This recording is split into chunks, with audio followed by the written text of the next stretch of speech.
Le lendemain, les mêmes travailleurs ont été confrontés à la police qui a relevé leur identité. Et lorsqu'ils se sont inquiétés de la raison, on leur a dit que le supérieur cherchait à identifier les travailleurs sociaux coopératifs et ceux surtout qui sont non coopératifs. Et donc pour nous c'est inacceptable parce que c'est une entrave à notre travail.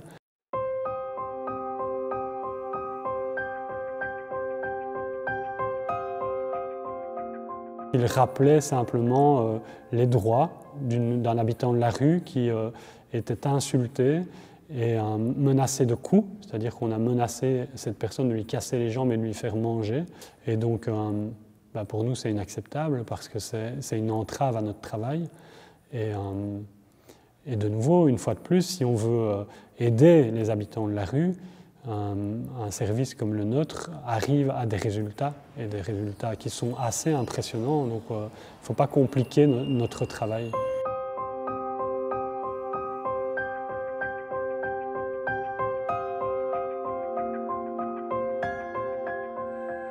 Évidemment, le lendemain des faits qui ont concerné mon équipe, j'ai envoyé un courrier à la ville, au CPAS, à Bruxelles, au ministre, pour leur faire part de notre désarroi. Et fort heureusement, nous avons eu une réaction rapide. C'est-à-dire que dans l'heure, la ville nous a proposé une rencontre afin de dialoguer, de se concerter. Dans la demi-heure, le ministre a réagi en proposant que Bruxelles fasse partie de cette rencontre. Et on a beaucoup d'espoir que cette rencontre débouche sur une porte de sortie positive.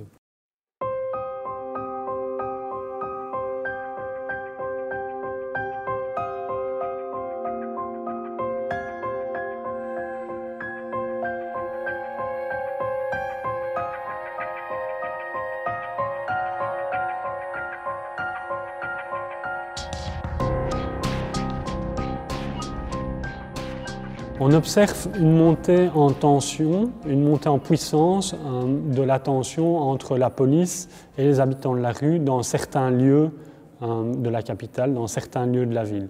Et cette montée en tension, elle est principalement due, pas uniquement, mais principalement due aux modalités de l'intervention policière, aux modalités de l'exercice du maintien de l'ordre. Je pense à des intimidations, des insultes, des menaces de coups, des arrestations violentes, des moyens disproportionnés pour faire face à un problème. On débarque avec 5-6 combis et on encercle 7-8 personnes. On fait des arrestations administratives où les gens doivent rester pendant 6 heures au poste et puis ils sont relâchés derrière.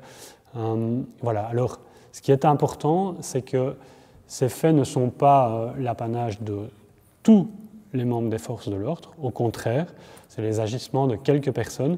Néanmoins, ils sont récurrents. On observe vraiment qu'il y a une dégradation des relations entre la police et les habitants de la rue dans certains lieux.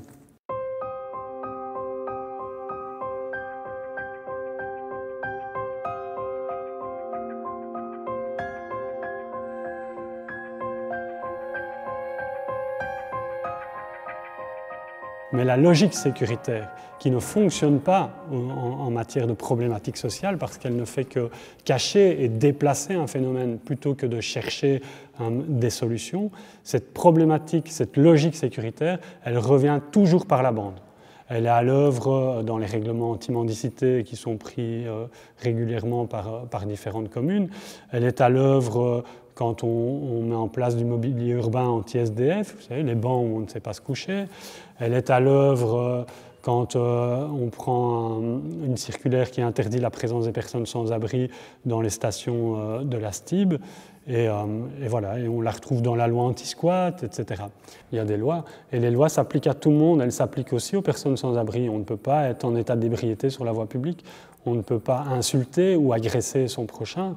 Et ça vaut pour tout le monde, ça vaut pour les personnes sans abri aussi. On ne demande pas des passe-droits Donc, pour une part, il est nécessaire que la police intervienne quand il y a des vrais problèmes. C'est aussi ce qui fait qu'on est dans une ville qui peut être conviviale, qui fait qu'il y a du respect, de la tolérance entre les gens. Donc on ne demande pas de passe-droit. Par contre, si on veut arriver à aider ces personnes qui sont fragiles, qui sont dans un état de grande vulnérabilité, il faut travailler à l'inclusion sociale. J'ai envie de dire une chose, c'est que si on veut une société juste et solidaire, ça demande du courage. Ça demande du courage. Ça demande le courage de voir et d'entendre les habitants de la rue. Ça demande le courage de regarder ces personnes droit dans les yeux quand, dans notre quotidien, on passe devant elles, de leur montrer qu'elles comptent. Et ça demande le courage, quand on est un homme, une femme politique ou un gouvernement, de prendre des mesures qui les prennent en considération, qui tiennent compte de ces personnes.